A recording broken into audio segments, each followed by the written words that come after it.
We're here to welcome you to the Clarkson lecture. Our Clarkson Chair lecture has been going on in this school since 1991. I'm under strict orders from Nan, and not so much from Will, but from Nan, to not talk about them. It's really hard. I said, Nan, I have to say at least thank you. She said, well, no. But look, 1991 to today, a tremendous legacy of excellent scholars in a great lecture and collaboration program, which has brought us some of the nation's best, some of the world's best scholars in both Latin and architecture. And so if you join me just a moment to embarrass them a little bit, not a lot, saying thank you, Will and Nan, for the Clarkson Chair.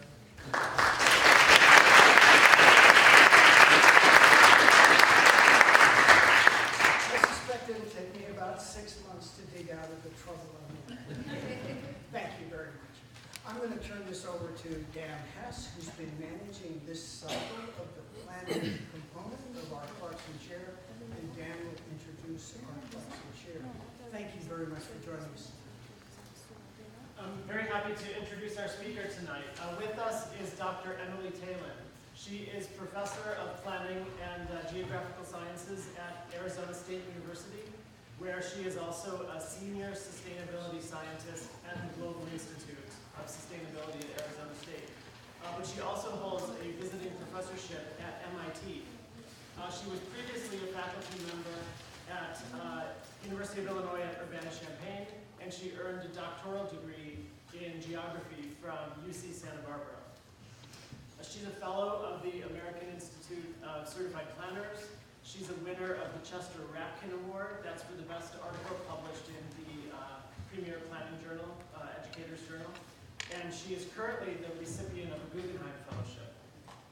She is the author of 8 books. Among them are Retrofitting Sprawl, that's hard to say, Landscape Urbanism and Its Discontents, City Rules, Urban Design Reclaimed, and most recently, the update of the Charter of the New Urbanism, which was voted one of the top 10 books by Plan Magazine this year. She's also the editor of the Journal of Urbanism. We have kept her quite busy in her duties as Clarkson Chair this week, and that's because there's really a lot of interest among our students and faculty about the interesting work that she's doing. And we are very excited to hear her lecture tonight. Emily Talen.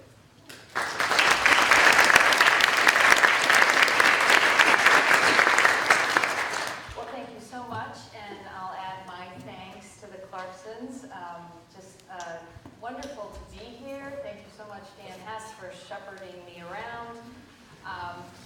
I don't know if they should call it the chair. It sounds kind of relaxing. It's more like run around campus is what happens when you come here. But it's just been great to meet you all, and it's just fun to see what other planning schools are up to, what are the issues, what's going on. I would say things are running pretty smoothly around here. I tried to dig some dirt from the master's students when I was with them without any faculty around, and honestly, they have very little negative to say. I don't know if that was just me or what was going on, but everyone seems pretty happy, so that's a great thing. So I'm going to talk, there's my slides up there, great. I know I'm preaching to the choir with this topic. I worry about that a little bit.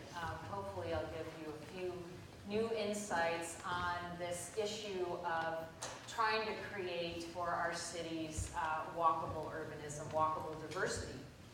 And you know, as stewards of cities, I'm really talking from the perspective of city planners and what it is we're trying to do and what it is, what our aspirations are. And I think we have some pretty simple requests of our cities. We want them to be environmentally benign. We want them to be safe. We want them to be beautiful. And we want them to be scaled to the human body, in other words, walkable. And we want them to be diverse, in other words, inclusive. So what I want to do is, first of all, I kind of am backing away from that term neighborhood, because I realized the other night at dinner we were talking a lot about neighborhood, and neighborhood kind of complicates things, and I really want to just hone in on the walkable diversity part. It is a key point that I think you very much need neighborhood or some concept of neighborhood to pull off the walkable diversity that we're after. But I don't think the reverse is true. In other words, you don't have to be walkable diverse and be a neighborhood. In fact, anything, anywhere can be a neighborhood. Everyone living here probably is in a neighborhood, what they think of as a neighborhood. Probably not walkable, possibly diverse on some level, but we're not going to judge about that.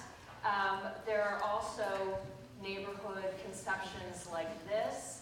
I'm actually working on a book right now called Neighborhood, and I have 2,500 references on the topic of neighborhood alone, and the purpose of this book is to try to get it, I'm going to kind of treat it like a manual. You know, what do you do with this concept of neighborhood? How can we keep it from spinning into everything, and how can we make it more usable for planners? So allow me to kind of back off with the neighborhood concept, knowing that we very much need it to accomplish our walkable diversity. So back to this, what I'm going to try to unpack is this notion of walkable diversity. And I think in a nutshell, what is going on is this, that these two realms, these two very key goals in urban planning are kind of, they're going separate ways. They're not connecting the way we would like them to. And I think what's really interesting about this is that there's a very long history in urban planning to trying to create this walkable diversity in lots of different ways. But I think even going back to Ebenezer Howard, the first responses to the calamity of the industrial city were more or less trying to get these environmentally benign, safe, beautiful, walkable, diverse places for everyone. And so Ebenezer Howard had his version of it. We've been, now theoretically it could exist in any form. I also want to point that out. But here's the key thing. So you could have walkable diversity in this kind of format, right? And here's our good friend Corbusier, Corbu as his friends called him. But the point is that we're trying to find some combination of form and policy that minimizes the cost involved in creating this walkable diversity, this human-scaled city that's accessible and that has inclusiveness to it. And the problem with this kind of model, I think many planners would argue, is that this is a model that has a lot of cost to it to retain that walkable diversity. Because there's so many forces in a Western capitalist democracy, there's so many forces working against it. Big corporations wanting very big scale, a lack of power that's equally distributed, political institutions that aren't very good at promoting the common good, and we'll get into that a little bit more later on. So one of the impulses then is to try to find an urban form that maximizes walkable diversity without a lot of government dictation or subsidy. And now we must enter Jane Jacobs, because this is what she was all about, is trying to find that walkable diversity that was a naturally growing kind of thing, right? And so her 4 levels of the diversity part, and walkable is in there too, of course, short blocks and mixed ages of buildings and mix of primary uses and population concentration. You know these 4 factors that she had. Well, what happened to her prescription for cities for how we're going to advance this walkable diversity?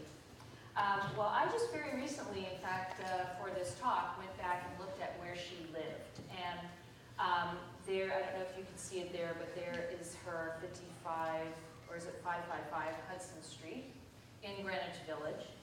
And one of the things I have been doing the last couple of years is amassing huge amounts of data looking at diversity across census tracts, which could be a proxy for neighborhood. And this is a little hard to read, but what this is showing is for those 2 census tracts outlined in red, those are the diversity scores for 1970. So not too far after she wrote her book, saying that this Greenwich Village where she lived was the mecca of diversity, and this is how you would accomplish it. And you can see at diversity, I don't want to get too into the technical details, but I'm using for diversity something called the Simpson Diversity Index, which is a standard index that's used in ecology to measure habitat diversity of species, for example. It's been around since the 1940s. People do apply it to social data. So take a look at that score for those 2 tracks, 3.5 and 3.8, out of a score of 1, 2, 4, so actually very high on that diversity rating. The higher the score, the more diverse. This is on the factor of income. So this is what happened by 2010. And you see that these diversity scores for these 2 tracts were halved, more than halved. They really declined significantly. So what do we learn from this? She was working on this connection, how to find this meaningful, walkable diversity, but things change. And I think for her time, she was absolutely right. I think that this was a good recipe for getting where you want to go, but we have to, as planners, we have to adapt and evolve and keep coming up with new tools and new ways to get to that walkable diversity we're after. So that's really the crux of my argument. So in the remainder of what I'm going to talk about, I'm going to talk about the what and the why of both walkable and both diversity. I'm going to sort of review the parameters of where we are with both of these things, and then I'm going to review what's working against it. Why do we not have more walkable diversity in one place? And there are the usual suspects. I'll go over those quickly because we know them very well. We've been fighting against them for a long time. And I'll bring in some things that I think are new, that are new things we're having to deal with. And then finally, I'll close with some suggestions about how we might think about basically growing more of this walkable diversity where we can. So just some definitions, because diversity is a lot of things. Walkable is a lot of things. So let me just kind of try to pin this down a little bit. So the way I'm using walkable is really about access. It's about access to what you need in your daily life. It's about, as I've been arguing, scaling to the human body, scaling to the walking person. That being a very important dimension of walkable. Walkable is also a lot of other things. It's also about the pedestrian experience, the sidewalk width, the lighting, the crime factors, all these other things that have to do more with behavior. If you'll allow me, in this talk, in this argument, I'm talking about access, really, walkable access.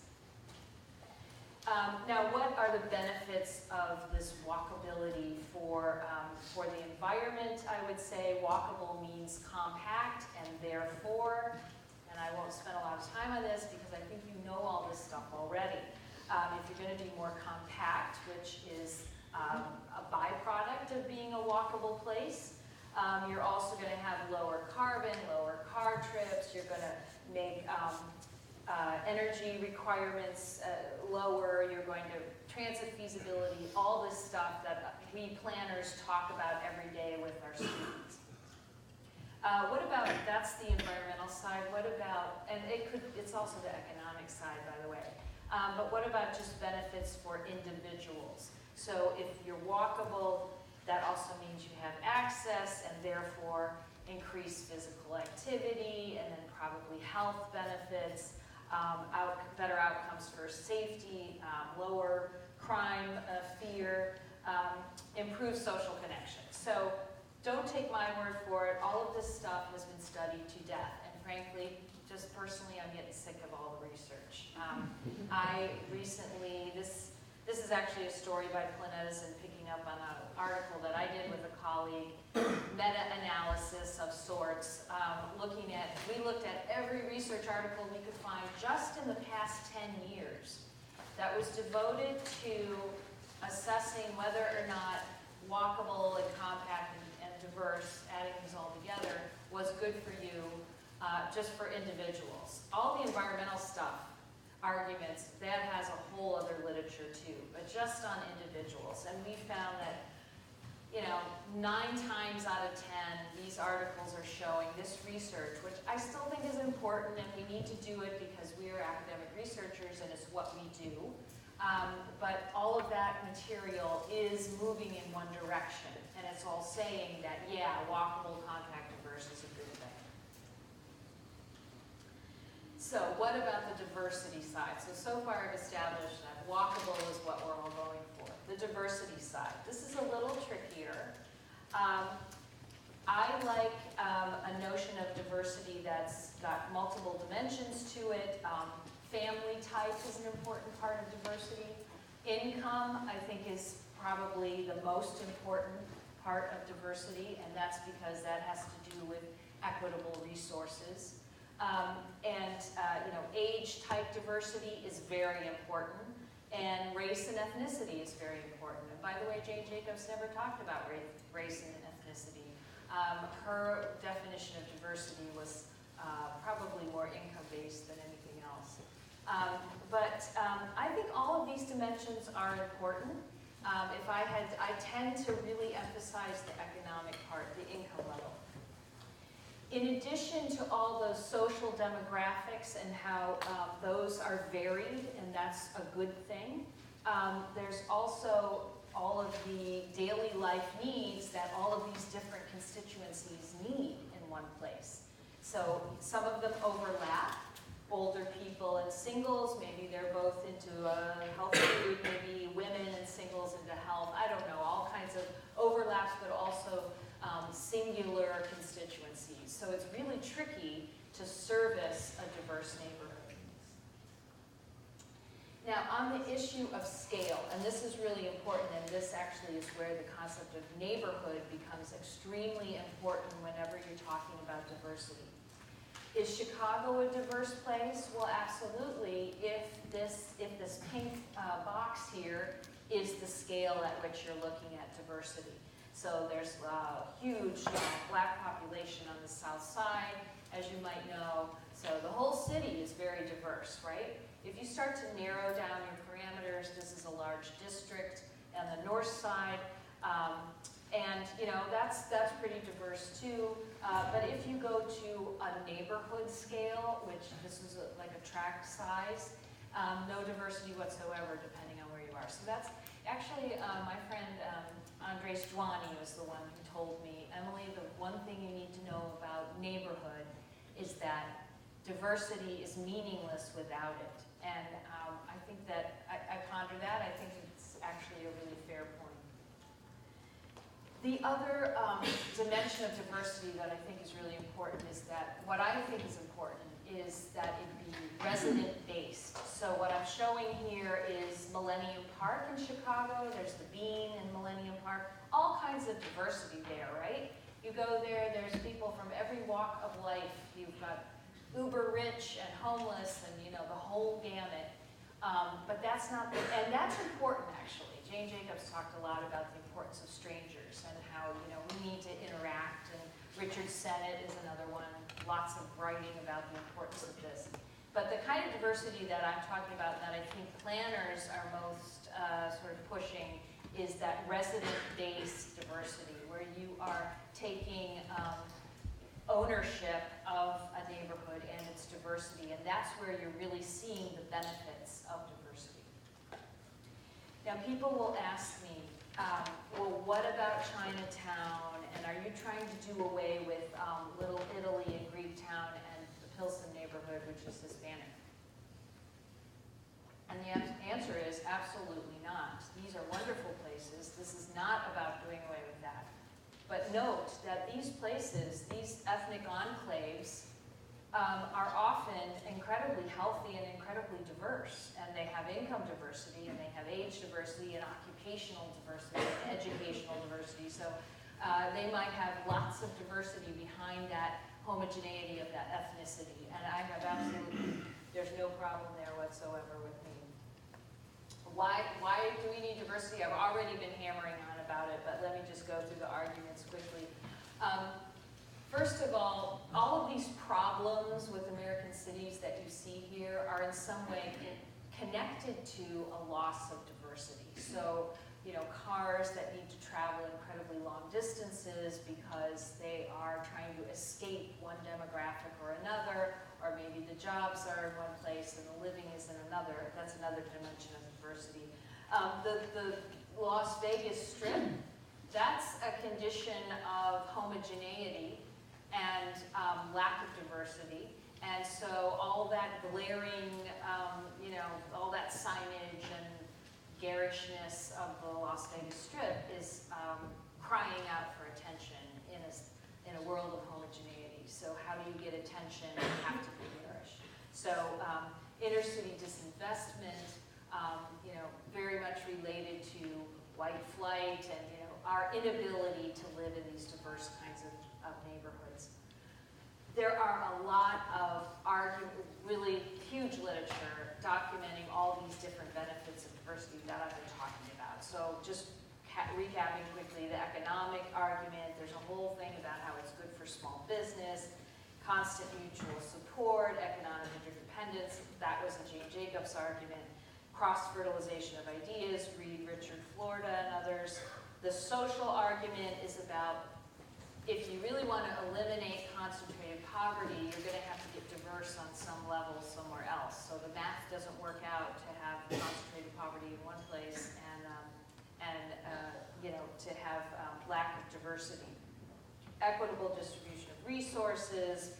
There's sociology literature all about building tolerance, etc. There's a more pragmatic argument about diversity having to do with security. Again, Jane Jacobs. Different eyes on the street at different times of the day. My neighborhood in Arizona State, I live right next to campus, and I have, there's age diversity there, a lot of students. And I actually like it because they keep all hours, and so, you know, it builds in safety in a way. There's always somebody milling around, so it's a good thing, as long as they don't have loud parties. And then the notion of being able to age in place is part of this argument as well. The sustainability argument, you know, we want to reduce miles traveled. If you have your store clerks living 50 miles away and they can't live in the same place in a diverse neighborhood, that's a problem. And there's literature on neighborhood resilience.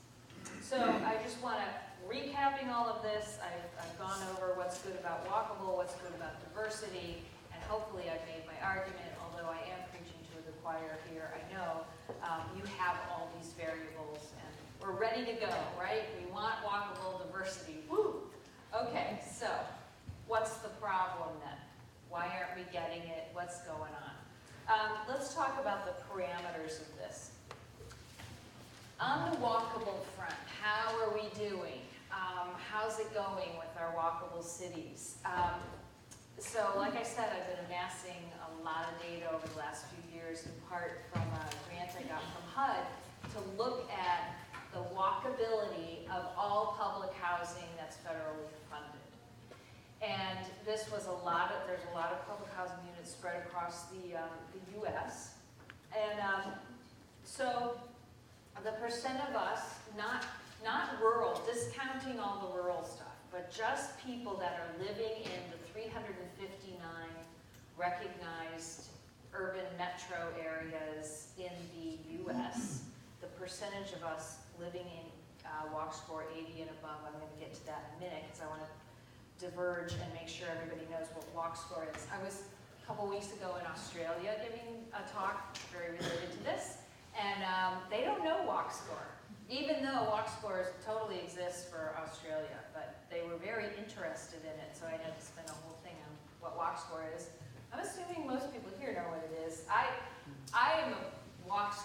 enthusiast because I don't think people fully appreciate how hard it was before WalkScore came around to actually have insights about our access to amenities and our walkable access to things. It was a painstaking matter of going city by city and getting parcel data and measuring, parcel by parcel. I mean, it was absolutely painful to figure out who had access to what. And now it's there, it's available. I absolutely love it. And by the way, WalkScore was a small company in Seattle. It just got bought out by one of the real estate, Redfin. And so I think they made it big. It's very geared now to apartment searches and real estate searches, which is a good thing. Although I've also heard that some realtors are using WalkScore as a selling point for low WalkScore. Like people want the lowest possible WalkScore because that means they're living by themselves. So, okay, so Buffalo is somewhat walkable, a score of 65. So I was looking for this 80 WalkScore in Buffalo. And one area I found, Front Park neighborhood in Buffalo. That's your WalkScore of 80. So just to give you a sense, I don't know this place, but I figure you all do. When we're talking about we want people to live in an 80 and above WalkScore, walkable place, it's not like really high density Manhattan kind of thing, right? This is just sort of pretty basic. And the percentage living at that level in the US is 7%. So that's pretty shocking, and we have a long ways to go if we really are into this walkable thing. And again, I'm not counting the rural population here at all. Here's the way WalkScore of 80 looks in Queens, and that's average density of 18 millimeters per acre. So, this is not super high density stuff. So on the diversity front, how are we doing there? As you can imagine, diversity actually has been going down, has been getting worse. I have those Simpson diversity scores. I have them for every decade from 1970 to 2010 by census tract for the whole US. And I've been kind of going city by city and looking at what's going on. And here's one pattern that I'm finding is, okay, so here's income diversity for Chicago, 1970, and you see that you have a lot of diversity in this, the city of Chicago is that red outline area. A lot of diversity in the city. And those are pretty walkable places. So here's what's been happening between 70 and 2010. That those diversity levels are kind of feathering out and not necessarily in walkable places. So, point of my talk, the disconnection happening between walkable and diversity. So if you look at these, keep your eye on these red dots, those are the most walkable places in Chicago, and they also happen to be now currently not affordable. That was based on a median income and et cetera. Take my word for it, those aren't very affordable places to your average median income person. And so that's the underlying diversity, the darker areas being very diverse income-wise. Now, look at what happens in 2010. Okay, so that diversity has dissipated and you have those walkable neighborhoods on the north side there. I did take a look at Buffalo, and your story is really interesting because 1970 income diversity, basically you're in this middle range in the central part here of sort of low to middle, I guess. And but in 2010, you're getting more diverse. You're getting more diverse in the city, it seems to me. I don't know these areas well enough to really be too much more intelligent about it, but it seems to me there's some interesting things going on. But what about the walkability? Well, these areas in red are these WalkScores of 80 or above.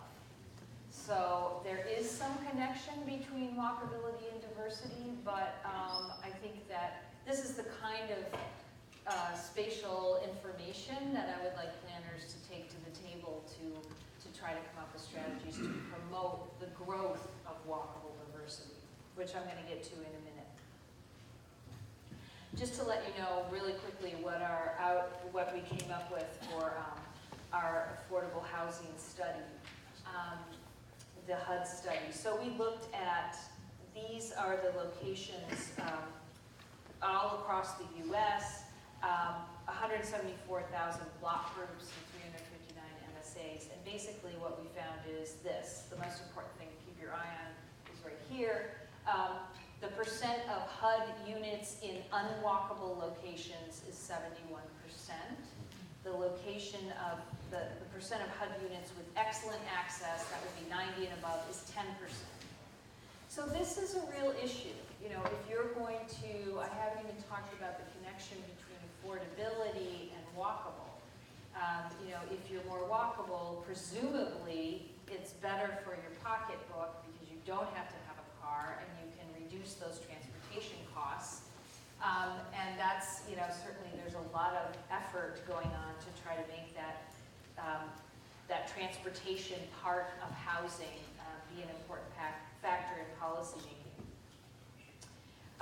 This is looking at Chicago, the amount of walkable area in yellow there, the block groups that have more than 5% subsidized housing, so the concentration of block groups. So, you know, this is a problem, putting poor people in places that aren't particularly walkable. And I did do this for Buffalo. And the walkable places are in yellow. You have an incredible, pretty even distribution of that subsidized housing across the city. We can talk about that more later. So what's working against our goal to create this walkable diversity? There are the usual suspects, and these are things I would say we've been battling a long time and making some progress here and there. The cars we all want to drive, the highway lobby, the prejudice and NIMBYism and neighborhood associations wanting to create exclusivity and, you know, people wanting to get away from each other, the big corporations, the regulations that don't allow diversity to happen, don't allow mixed use to happen, don't allow the kind of urban fabric that we'd like to see to enable diversity, that nasty mortgage deduction that's facilitating, that we all take advantage of, by the way, that's facilitating single-family growth at the periphery, and those evil architects and planners and traffic engineers. So all of those factors are there still, have been for decades, but I want to point to a couple of new things going on that are working against walkable diversity. And I want to talk about something I've noticed very recently is this, I feel like there's two conversations going on out there and they're not connecting very well, and here's what I mean. And the second thing I'm going to talk about is obviously supply is not equaling demand, and that is what is going on. We're loving walkability to death, and we're therefore making it unaffordable, and therefore we're making it not diverse. So these conversations not in sync. You know, there's this whole conversation going on in planning. It's at the forefront of planning. We want density. We want good urban form. We're doing all this code reform. We're doing complete streets. We're retrofitting. We're doing, you know, we're really focusing on the civic realm. All of that is wonderful, wonderful stuff. But there's also this conversation going on. The affordable housing people, the right to the city people, the anti-gentrification people, the housers, the people in all the, you know, housing corporations across the land. The community land trust movement is really gaining momentum and extremely powerful. Social equity, social justice. I don't think these conversations are connecting. And you know, here's the diversity effort. There's a lot of momentum there, a lot of interest, affordability, all that anti-gentrification stuff. There's a lot of people riled up about it, riled up about gentrification and displacement.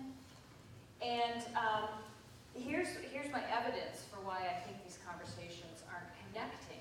This is very recent, just came out October 15th, 2014, creating opportunity for children, and here's one of the policy recommendations. Expand access to cars to help families use vouchers in low poverty areas.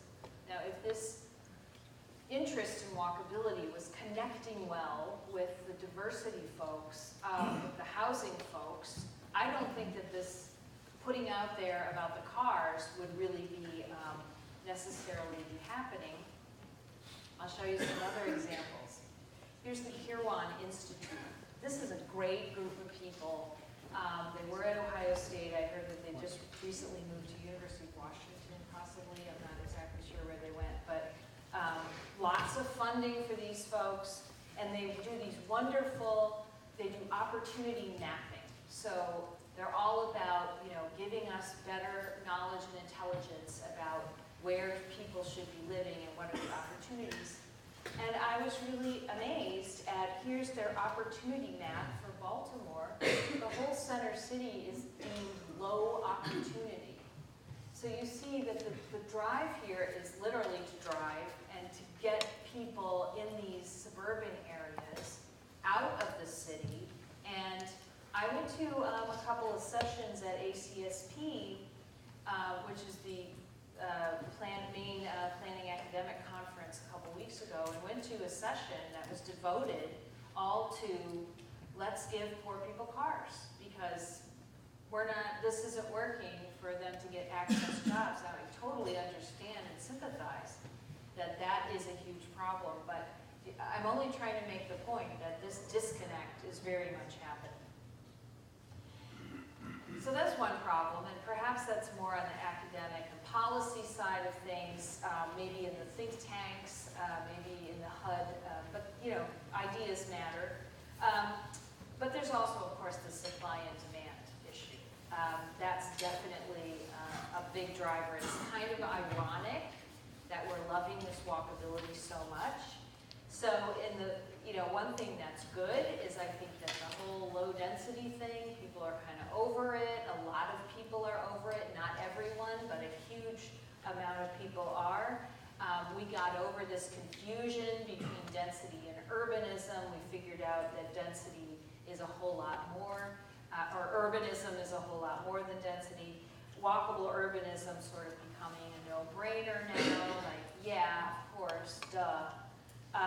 And this astounding report from the Pew Foundation that came out this summer, it used to be we were running around saying, 30% of the population wants walkable diversity and walkable urbanism anyway.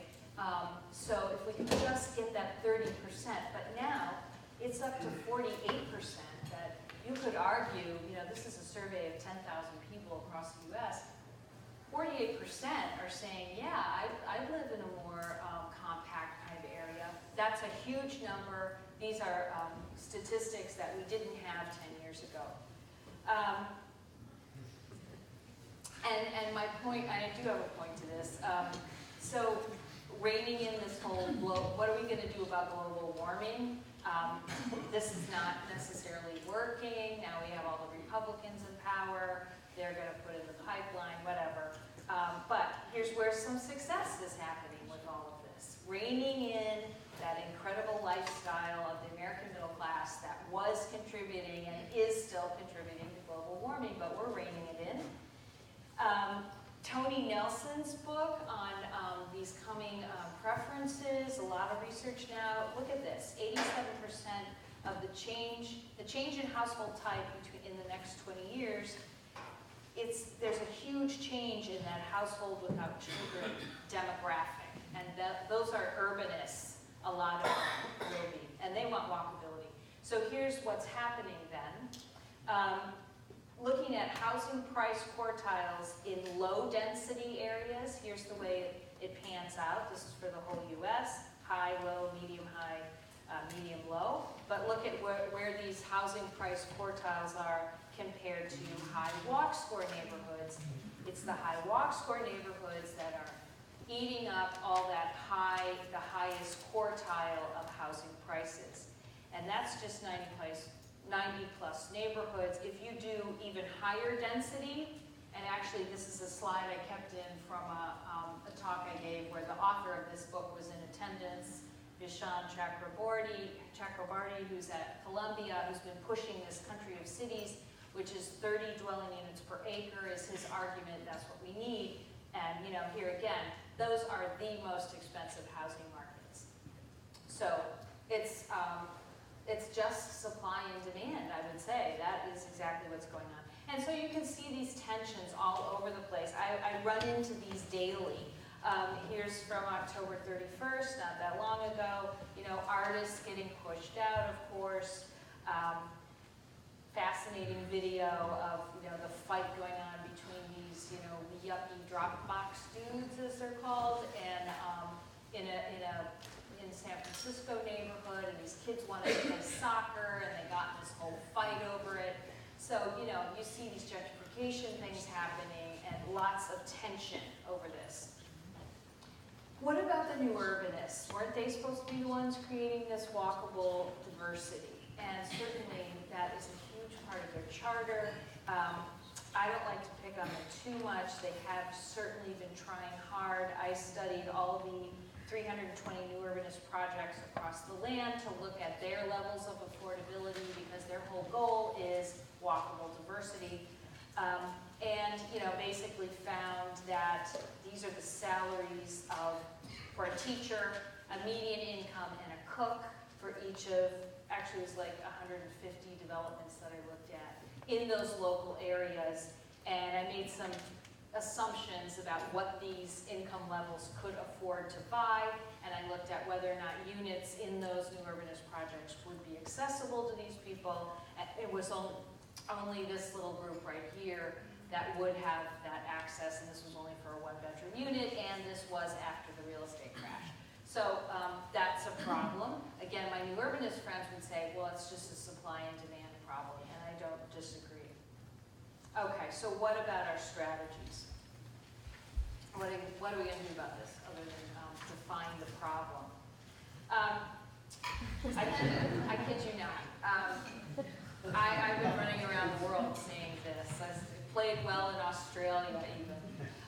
Because, you know, there have been blogs and, you know, articles very recently saying, hey, get out of New York City, get out of Chicago, get out of San Francisco. You can find walkable, affordable, and therefore diverse neighborhoods. And the top of the list was Buffalo in this article by WalkScore. This is a completely different study that I just saw. This was on the front page of the New York Times, actually, about where college graduates are moving. That key demographic with all the energy and all the, you know, the innovation. And, you know, Buffalo doing extremely well, doing better than New York in terms of capturing that demographic. And here was yet another one about the charms of affordable cities that aren't San Francisco and New York. So, you know, let's get to these places that have that walkable and affordable sweet spot. But what about what planners can do? Okay, so I have a few ideas about that. These are pretty recent ideas. I would like to see a type of planning practice where the goal of walkable diversity informs everything. So, like everything we do, the comprehensive planning, the coding, the day-to-day stuff, the capital improvements budgeting, the TIF district we create, the little improvements that go on. I would like to see this goal of walkable diversity be there in all that we do, and that it inform decision making. I would like to see it also be more nimble, so we're not just hanging on to the Jane Jacobs 4 factors of diversity.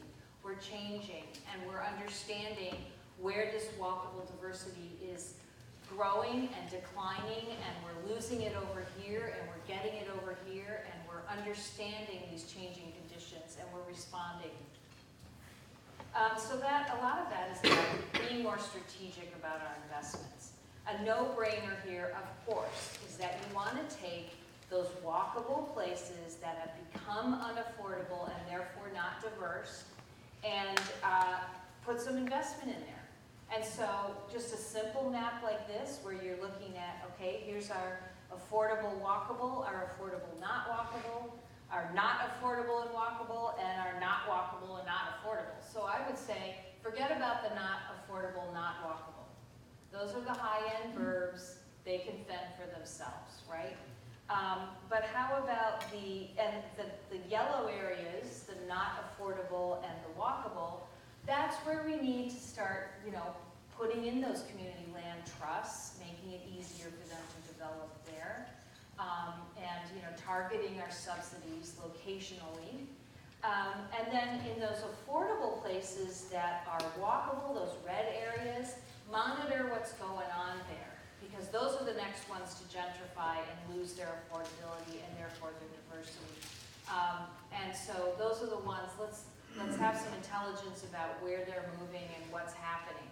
And then the affordable, not walkable, those ones we really need to pay attention to. I have another map about that in a second. Oh, here's all the bazillions of policies that we have to increase affordability. What were you about those? Secondly, I'm fascinated by big data and the big data movement going on right now.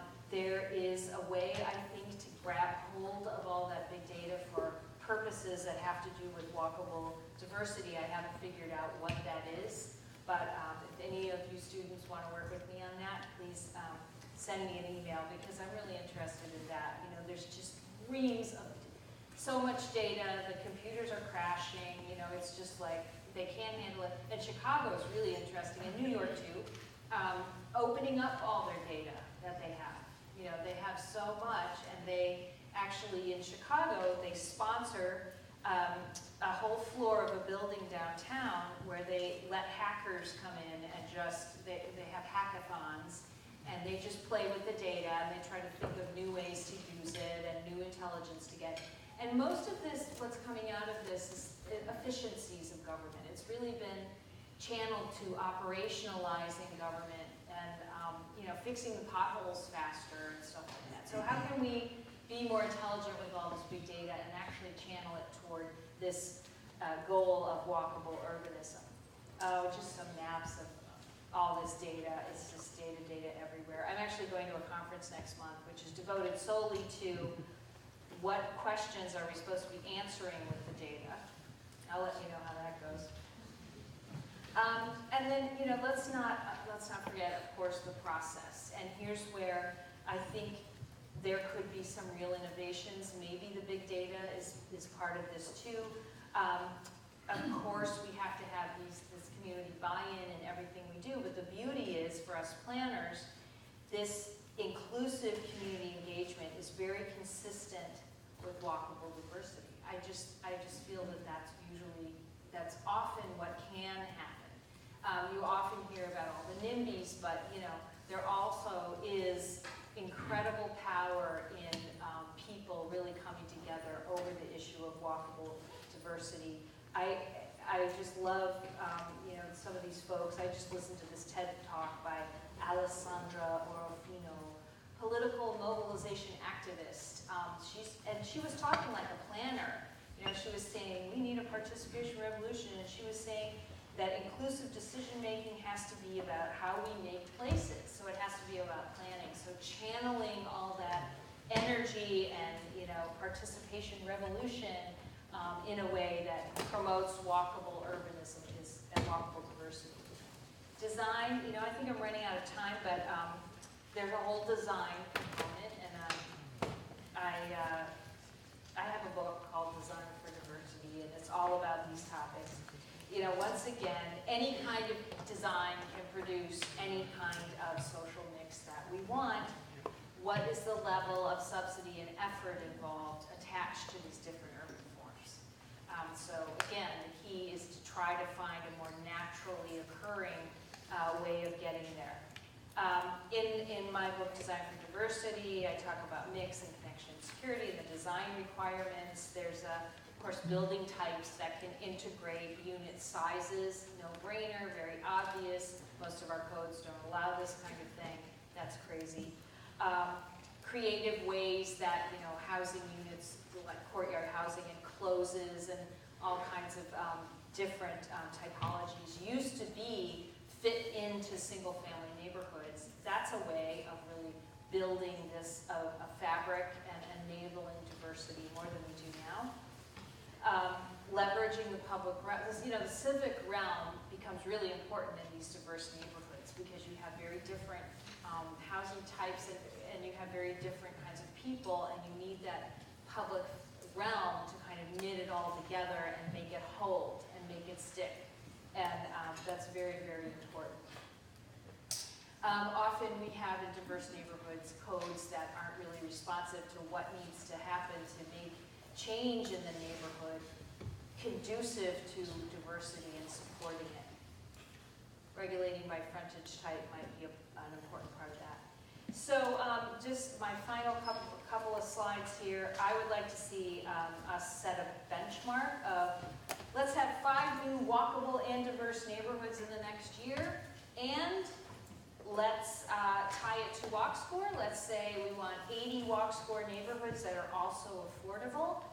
And by the way, let's make sure that happens without disinvestment and without displacement. Let's not lose more of this walkable diversity that we have. Let's hold on to that. Let's figure out a strategy. And I promise this is my last slide.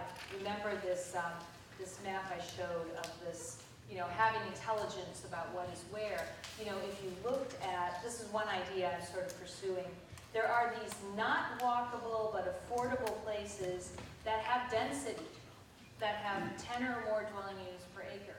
Perhaps these are the areas to go in and see how we can grow this walkable diversity in those areas. And part of the city's open source data allows us to actually map where these investments are going, and you see that there really is no relationship between those kinds of areas and that local government investment going on. And maybe there's a way to get more intelligent about these connections. And the next time we are looking at making more playable cities, what is that doing to walkable diversity? That's it. Thanks.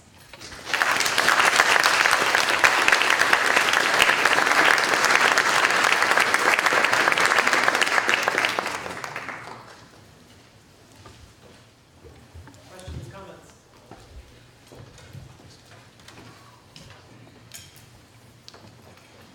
Okay.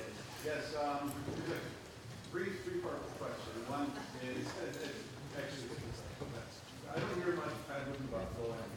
We don't hear as much about walkability as quite a push for that, and a lot of initiatives going on. To what extent do those two get conflated, or do they complement one another, or cancel out one another? How are they related? And in terms of activism and policy as well, what have you been seeing? Secondly, last time I looked at the walk score for downtown Buffalo, it was pretty decent. Now there have been new restaurants popping up, primarily upscale restaurants. But many of the amenities that were listed on walk score were closed by 6 o'clock. To what extent is walk score taking advantage of night walk score, not just the daytime walk score? I noticed, I didn't think that it calculated for that. Lastly, well, if you think, Sab, at those two, and I'll see if I can remember. Okay, well, I think that's funny because the very first question I got after I gave a similar talk in Australia was about bikes. Although I could barely understand what this guy was saying. The accent is strong over there, so thank you for being so clear. I think they're absolutely related. And by the way, Walk Score does have a bike score now. They also have developed a crime score, which I think is important. So I think they absolutely are related. Obviously with bikes, you have a little bit more of you have a little bit larger sense of geography, and it makes the sense of neighborhood a little bit larger, I think. But absolutely, they they are complementary, not working at cross purposes at all. And often when you plan for bikes and have good bike access, it's in parallel with good walking. See, I see the emphasis though in the one area, not quite as much talk. I just don't see it in the pedestrian area as well, as much. And I wonder if some cities, like our city has a bike ped advisory board, some cities have their own separate ped advisory board, bike advisory board. I wonder if from a policy aspect you've seen where pedestrians are not quite getting the play or the attention that bike. That bikes are? Oh, that's interesting. That you could be very right. Yep. Yep. And the last question was, in addition to the night walk score, okay, was, is there any data on smaller cities and larger villages? These are compact urbanized areas, or does the data only go down to the 300 and some metropolitan areas that may exclude really nice small cities or villages? No, I think WalkScore has the whole U.S. covered.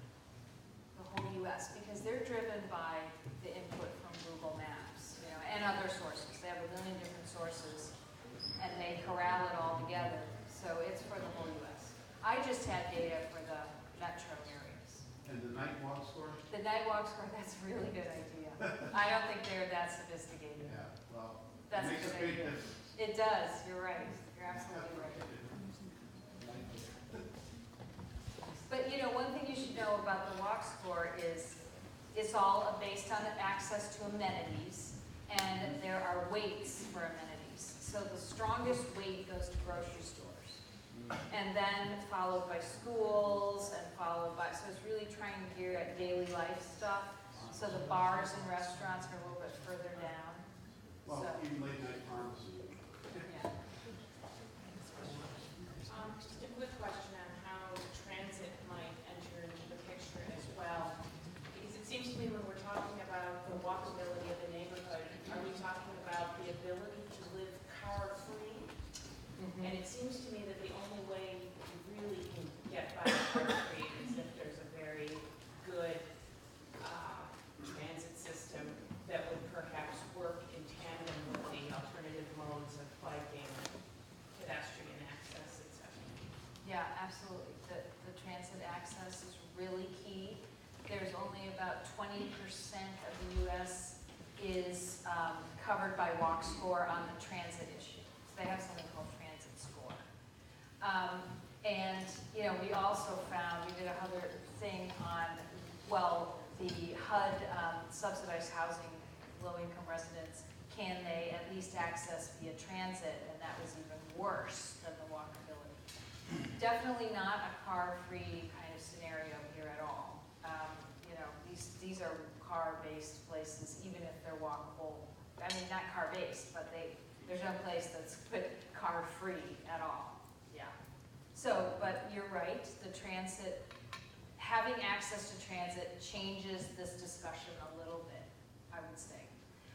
But the transit is more a factor in the jobs part, I think. And that's really where all those folks were coming from who I told you were making this case that we ought to get poor people cars. It was really about access to jobs not happening without that car because the transit access wasn't available to them. So it's a good point. I think it needs to be incorporated. Strange how they weren't advocating for better transit system. Instead, it's let's get the poor cars. Right, right. Is there anyone behind me? Nope. Okay. Emily, the walk score, I'm not familiar with it, it appears to be a measure of both physical walkability and availability of places to go to walk like shopping, correct? Combination of both. It's mostly based on amenities, but also the pedestrian, the physical environment is incorporated because they look at street intersections and block length. Right. Right. What I'm thinking is that a high walk score will therefore be a measure of prosperous areas that have much more stores. And therefore, a highly walkable area with fewer stores will have a low walkability score. It was inherently measuring a place that's already more prosperous. To some degree, but that doesn't explain all the high walkable areas that are also affordable, like in Buffalo. And that are, so those are the minority neighborhoods, not minority racially, but there's fewer of those neighborhoods. Those are precious. We need to nurture them, not ruin them by gentrifying them, but hang on to them. But they do exist. Yeah, they, all right, we can discuss it later, because they are. Because it's, remember, it's Downtown access. Buffalo has commercial activity that people go to for work, right? And therefore, much of the store life may be supported by those people who don't live there, but are there for work. Could be. Events and so forth. Could be. That's true. Have you come across any other sort of newer strategies for preserving affordability besides the traditional tools like, Section 8 vouchers and rent control and things like that in these neighborhoods that more people are trying to flock to? Well, those government-based subsidy for affordable housing is getting harder and harder to get. Most affordable housing that's government subsidized comes via the housing tax credit. I really have been pushing and really like the Community Land Trust folks. They're an independent, nonprofit kind of approach to housing affordability. I love the way they trace their roots to Ebenezer Howard and the Henry George, and who was Ebenezer Howard loved Henry George as a model of how you're going to make this work. Basically, taking the speculation of land out of the equation. But where we can support community land trusts in these walkable neighborhoods, I think that could be a really good thing to do. And those folks are based in Vermont. They have a big national organization now. They're growing. I love it. I love it. Could you say a little bit more about why architects, engineers, plumbers, and traffic engineers are enemies? Oh, okay. Well, I think some of the decisions we have made in the past have not been conducive to walkable urbanism. Wouldn't you possibly agree? The codes that we currently every day enforce, I'll pick on planners, the zoning codes, we're often doing that against our will. They are just the zoning that happen to be there and they're in place, but nevertheless, it's the planners who are blamed for enforcing these bad codes. And the bulk of them are counter to the goals of walkable urbanism, except what the good folks in Buffalo are doing. And Buffalo is at the forefront with its green code of really turning the conversation around with zoning. And there's very few cities that have accomplished that. So that is a real accomplishment. And the architects, don't get me started, come on. Get started.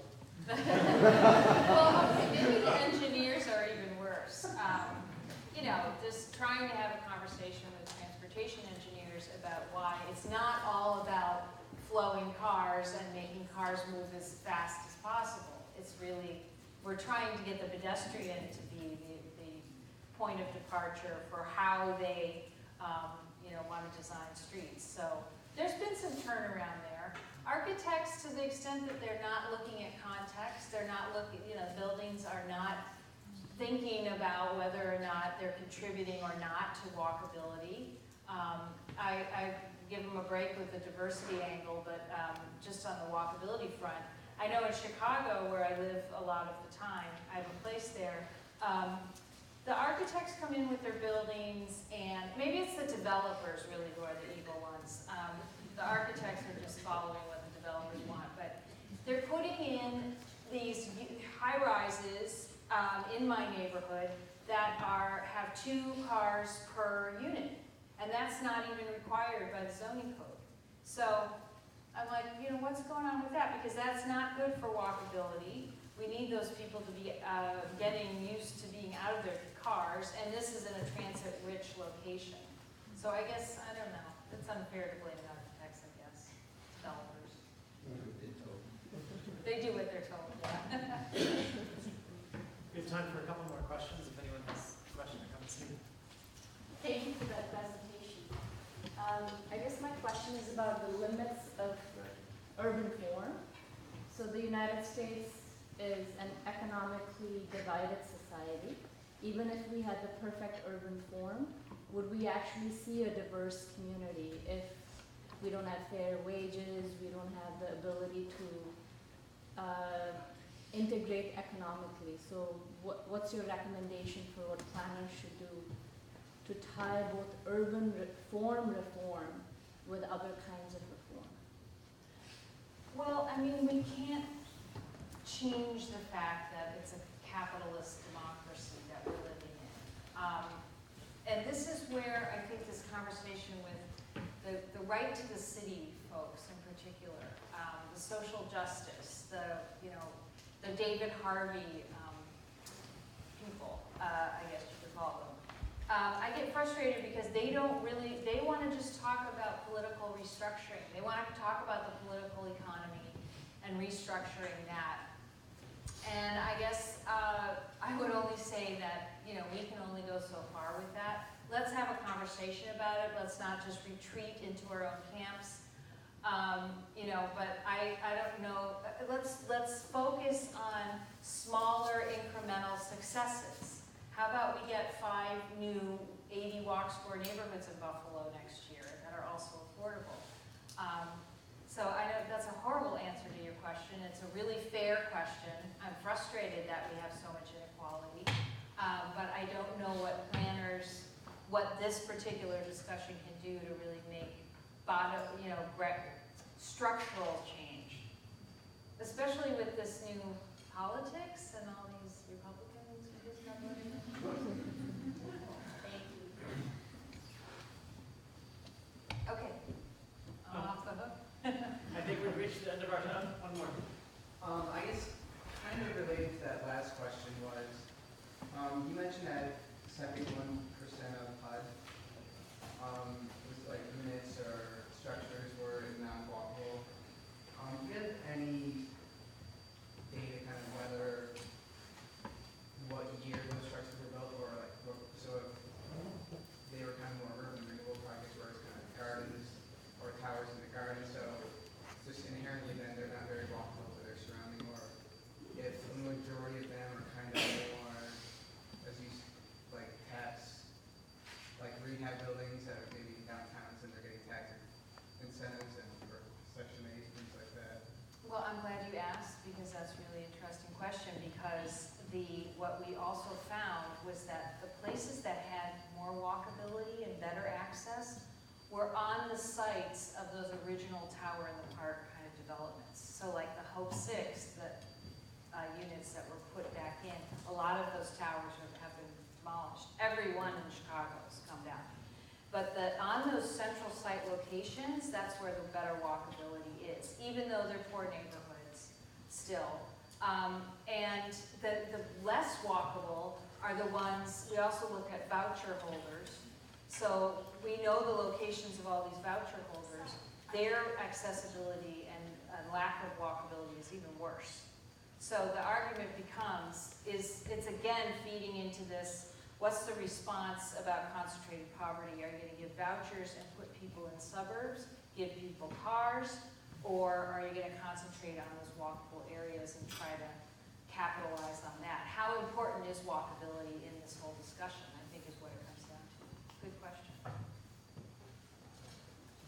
I'd like to thank Dr. Talen for really a fascinating presentation about walkable diversity. And I'd also like to thank Nan and Will Clarkson for their sponsorship of Clarkson Week, which allows us to bring